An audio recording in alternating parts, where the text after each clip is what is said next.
Hello friends, I am Shiva and hi hello என்னோட அன்பார்ந்த tears. Okay பாத்தீங்க அப்படின்னா இப்போ இந்தியன் 2 படத்துக்காக நம்ம எல்லாமே வந்து வெயிட் பண்ணிட்டு இருக்கோம். ஆனா அந்த படத்தையே ரிலீஸ் பண்ணக்கூடாது அப்படின்னு சொல்லி ஒருத்தர் வந்து மதுரை கோர்ட்ல கேஸ் போட்டிருக்காரு.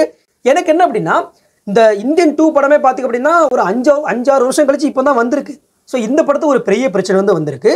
நம்ம இன்னைக்கு இந்த வீடியோல இதை பத்தி பார்க்க போறோம். பாத்தீங்க அப்படின்னா இந்த படத்துக்கு பிரச்சனை வர்றதுக்கு இந்த படக்குழு காரணமா இல்ல வேற ஏதாவது பிரச்சனையா அப்படிங்கிறது தான் நம்ம இப்போ இந்த வீடியோ வந்து பார்க்க போறோம்.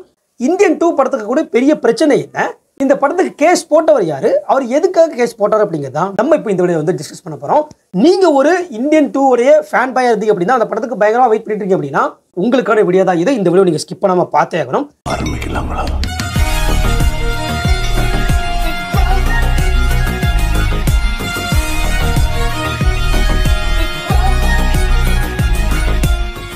ஃபர்ஸ்ட் இந்த கேஸ் போட்டவரை பத்தி கொஞ்சம் பேசி ஆகணும். இந்த கேஸ் போட்டவர் பேர் என்ன பாத்தீங்க அப்படின்னா ராஜேந்திரன். இவர் வந்து மதுரையில இருந்து மதுரை கோர்ட்ல கேஸ் வந்து போட்டிருக்காரு. இந்த ராஜேந்திரன் பத்தி சொல்லணும் அப்படின்னா இவர் வந்து ஒரு வர்மக்கலை அகாடமி வந்து வச்சுட்டு இருக்காரு. வர்மக்கலை மட்டும் இல்லாம இந்த தற்காப்பு கலைன்னு சொல்லுவாங்கல்ல, ஸோ இதெல்லாம் வந்து சொல்லிக் கொடுக்கக்கூடிய ஒரு பர்டிகுலர் அகாடமி வந்து வச்சு நடத்திட்டு இருக்காரு. கிட்டத்தட்ட ஒரு 55 வருஷமா இந்த சர்வீஸ் வந்து பண்ணிட்டு இருக்காராம். இவர் தான் மதுரையில போய் கேஸ் வந்து போட்டிருக்காரு. ஏன் போட்டிருக்காங்க பாத்தீங்க அப்படின்னா இந்தியன் 1ல வர்மக்கலை அப்படின்னு சொல்லக்கூடிய ஒரு டாபிக் வந்து ரொம்ப இன்ட்ரெஸ்டிங்கா வந்து பேசியிருப்பாங்க. ஹீரோவா இருக்கக்கூடிய கமல் சாருமே வந்து பாத்தீங்க அப்படின்னா வர்மக்கலை மூலமா தான் எல்லாத்தையுமே கொல்லுவார் அப்படின்னு சொல்லி வந்து காட்டியிருப்பாங்க. ஸோ அந்த அளவுக்கு படத்துல ரொம்ப பெரிய ஹைலைட்டா இருந்தது இந்த வர்மக்கலை அப்படின்னு சொல்லக்கூடிய ஒரு கான்செப்ட் தான். அந்த கான்செப்டை இந்தியன் 1க்கு சொல்லி கொடுத்தது யாரும் பாத்தீங்க அப்படின்னா இந்த மனுஷன் தான், அதாவது இந்த பர்டிகுலர் ராஜேந்திரன் தான் சொல்லி கொடுத்துருக்காரு.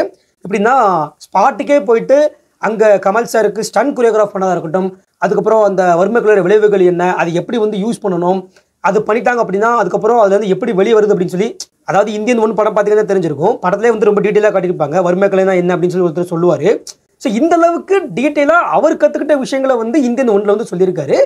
ஸோ சொன்னார்னா சாதாரணமாக சொல்ல மாட்டாரு, அதுக்காக காசு வந்து வாங்கியிருப்பாரு. காசு மட்டும் வாங்காம இந்தியன் 1ஓட லாஸ்ட் பார்த்தி அப்படின்னா படம் முடியும் போது டைட்டில் கார்டில் வந்து வர்மக்கலை ஆசான் அப்படின்னு சொல்லி அவருடைய பேர் வந்து போட்டிருப்பாங்க, ஆர் ராஜேந்திரன் அப்படின்னு சொல்லி. அது மட்டும் இல்லாமல் இந்த படத்தில் வந்து இதெல்லாம் யூஸ் பண்ணிக்கிறதுக்கு வந்து ஒரு NOC, அதாவது நான் அப்ஜெக்ஷன் சர்டிஃபிகேட்னு சொல்லுவாங்க. இது எப்படி அப்படின்னா இதை நாங்கள் யூஸ் பண்ணிக்கிறோம் அப்படின்னு சொல்லி வந்து சொல்லுவாங்க. இது எல்லாமே வந்து வாங்கி தான் படத்தில் வந்து யூஸ் பண்ணியிருக்காங்க இவர்கிட்ட இருந்து. இவ்வளவு விஷயங்கள் பண்ணி தான் இந்தியன் 1 படம் வந்து வெளியே வந்துச்சு, ரிலீஸ் ஆச்சு, பிரச்சனை வந்து வரல. ஆனால் இந்த இந்தியன் 2ல பார்த்தீங்க அப்படின்னா இது எதுவுமே அவங்க பண்ணலை அப்படிங்கிறத பெரிய பிரச்சனை. என்ன ப்ரோ சொல்ற, எதுவுமே பண்ணலன்ற, அது எப்படி இவ்வளவு பெரிய படம் எடுத்திருக்காங்க, 5 வருஷம் இருக்கு, இதை கூட அவங்க கவனிக்காம இருப்பாங்களான்னு கேட்டீங்க அப்படின்னா ஆமா, இதை கூட அவங்க வந்து கவனிக்கல. இந்தியன் 2ஓட ஃபர்ஸ்ட் சிங்கிள் போஸ்ட் இருந்தது இல்லை, ஸோ அந்த போஸ்ட்டில் இப்படி கமல் சார் வந்து இந்த மாதிரி வச்சிருப்பாரு, அது என்ன இதான் இந்த மாதிரி வச்சிருப்பாரு.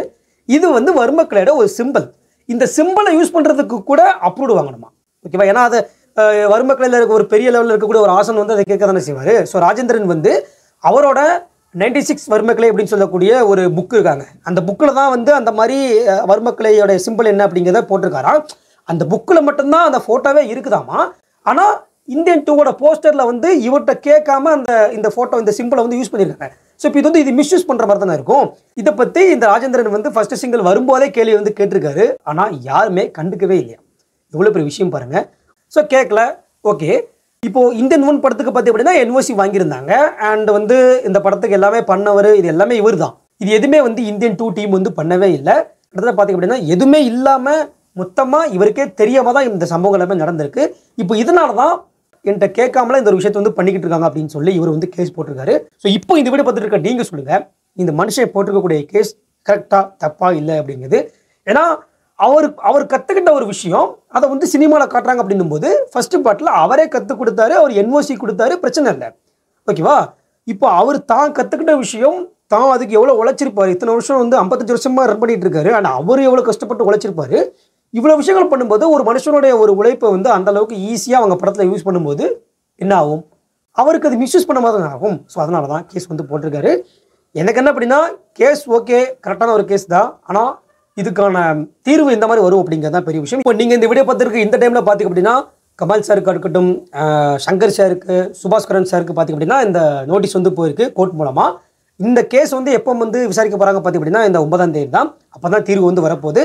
9ஆம் தேதி தான் என்ன நடக்க போகுது அப்படிங்கிறது ஃபைனலாக வந்து தெரியும் கோர்ட்டில் வந்து.